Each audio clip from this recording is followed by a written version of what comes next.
ದೇಶದ 80ನೇ ಸ್ವಾತಂತ್ರ್ಯ ದಿನಾಚರಣೆ ಸಂದರ್ಭದಲ್ಲಿ ಐತಿಹಾಸಿಕ ಕೆಂಪುಕೋಟೆಯ ಮೇಲಿಂದ ದೇಶವನ್ನು ಉದ್ದೇಶಿಸಿ ಭಾಷಣ ಮಾಡಿದ ಪ್ರಧಾನಮಂತ್ರಿ ನರೇಂದ್ರ ಮೋದಿ 2047ರ ವೇಳೆಗೆ ಭಾರತವನ್ನು ಅಭಿವೃದ್ಧಿ ಹೊಂದಿದ ರಾಷ್ಟ್ರವನ್ನಾಗಿ ವಿಕಸಿತ ಭಾರತ ಮಾಡುವ ನಿಟ್ಟಿನಲ್ಲಿ ಶಕ್ತಿಯ ಸಪ್ತಧಾರೆ ಎಂಬ 7 ಪ್ರಮುಖ ಸುಧಾರಣಾ ಕ್ಷೇತ್ರಗಳ ಸಮಗ್ರ ದೃಷ್ಟಿಕೋನವನ್ನು ಪ್ರಕಟಿಸಿದ್ದಾರೆ.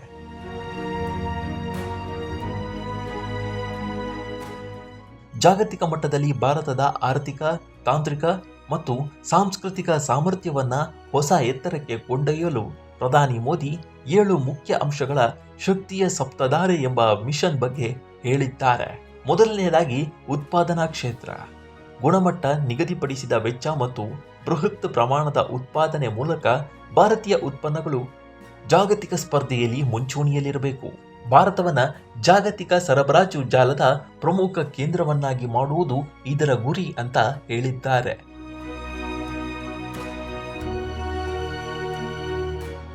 ಎರಡನೇದಾಗಿ ಕೃಷಿ ಮತ್ತು ಆಹಾರ ಸಂಸ್ಕರಣೆ. ದೇಶದ ಕೃಷಿ ಕ್ಷೇತ್ರ ಮತ್ತು ಆಹಾರ ಸಂಸ್ಕರಣಾ ವಲಯದ ಉತ್ಪನ್ನಗಳನ್ನು ಕೇವಲ ದೇಶೀಯ ಬಳಕೆಗೆ ಸೀಮಿತಗೊಳಿಸದೆ ಅಂತಾರಾಷ್ಟ್ರೀಯ ಮಟ್ಟದಲ್ಲಿ ಬ್ರ್ಯಾಂಡ್ ಮಾಡುವ ಅಗತ್ಯವಿದೆ ಎಂದು ಹೇಳಿದ್ದಾರೆ. ಮೂರನೆಯದಾಗಿ ತಂತ್ರಜ್ಞಾನ ಮತ್ತು ನಾವೀನ್ಯತೆ. ಭವಿಷ್ಯದ ಅಗತ್ಯಗಳಿಗೆ ತಕ್ಕಂತೆ ಡಿಜಿಟಲ್ ಹಾಗೂ ಸಂವಹನ ತಂತ್ರಜ್ಞಾನದಲ್ಲಿ ಕ್ರಾಂತಿಕಾರಿ ಆವಿಷ್ಕಾರಗಳಿಗೆ ಹೆಚ್ಚಿನ ಒತ್ತು ನೀಡುವುದು. ಆ ಮೂಲಕ ತಂತ್ರಜ್ಞಾನ ಮತ್ತು ನಾವೀನ್ಯತೆಯ ಬಗ್ಗೆ ಪ್ರಧಾನಿ ಮೋದಿ ಪ್ರತಿಪಾದಿಸಿದ್ದಾರೆ. ನಾಲ್ಕನೆಯದಾಗಿ ಗತಿ, ಶಕ್ತಿ ಮತ್ತು ಮೂಲಸೌಕರ್ಯ. ದೇಶದಾದ್ಯಂತ ವೇಗದ ಹಾಗೂ ತಡೆರಹಿತ ಸಂಪರ್ಕ ಜಾಲವನ್ನು ವೃದ್ಧಿಸುವುದು, ಹೆದ್ದಾರಿಗಳು ಮತ್ತು ಒಳನಾಡು ಜಲಮಾರ್ಗಗಳನ್ನು ಆಧುನೀಕರಿಸುವುದು ಅಗತ್ಯವಾಗಿದೆ ಎಂದು ಮೋದಿ ಹೇಳಿದ್ದಾರೆ.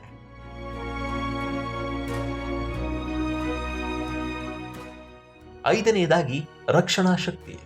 ರಕ್ಷಣಾ ವಲಯದಲ್ಲಿ ಸಂಪೂರ್ಣ ಆತ್ಮನಿರ್ಭರತೆ ಸಾಧಿಸಲು ಡ್ರೋನ್ ತಂತ್ರಜ್ಞಾನ, ಸೂಪರ್ಸಾನಿಕ್ ಟೆಕ್ನಾಲಜಿಯಂತಹ ಮುಂದಿನ ಪೀಳಿಗೆಯ ಆಯುಧ ಮತ್ತು ಸಲಕರಣೆಗಳನ್ನು ದೇಶದಲ್ಲೇ ನಿರ್ಮಿಸುವುದು ಅತ್ಯಂತ ಮುಖ್ಯ ಎಂದಿದ್ದಾರೆ. ಹಸಿರು ಮತ್ತು ನೀಲಿ ಅರ್ಥವ್ಯವಸ್ಥೆಯ ಬಗ್ಗೆ ಆರನೆಯದಾಗಿ ಹೇಳಿದ್ದಾರೆ.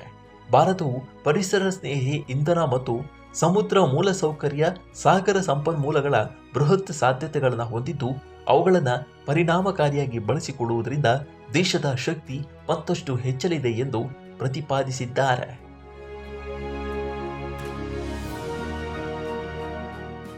ಮತ್ತು ಕೊನೆಯದಾಗಿ ದೇಶದ ಸಾಫ್ಟ್ ಪವರ್. ಭಾರತೀಯ ಪಾರಂಪರಿಕ ಶಕ್ತಿಯಾದ ಯೋಗ, ಆಯುರ್ವೇದ, ಸಮಗ್ರ ಆರೋಗ್ಯ ಪದ್ಧತಿ, ಪ್ರವಾಸೋದ್ಯಮ ಹಾಗೂ ಸೃಜನಶೀಲ ರಂಗಗಳನ್ನು ಜಾಗತಿಕ ಮಟ್ಟದಲ್ಲಿ ಮತ್ತಷ್ಟು ಎತ್ತರಕ್ಕೆ ಕೊಂಡೊಯ್ಯುವುದು ಅಗತ್ಯವಾದ ವಿಷಯವಾಗಿದೆ ಎಂದು ಹೇಳಿದ್ದಾರೆ. ಒಟ್ಟಾರೆ ದೇಶದ 80ನೇ ಸ್ವಾತಂತ್ರ್ಯ ದಿನಾಚರಣೆಯ ಸಂದರ್ಭದಲ್ಲಿ 7 ಪ್ರಮುಖ ಅಂಶಗಳನ್ನು ಉದ್ದೇಶಿಸಿ ಪ್ರಧಾನಿ ಮೋದಿ ಭಾಷಣ ಮಾಡಿದ್ದಾರೆ.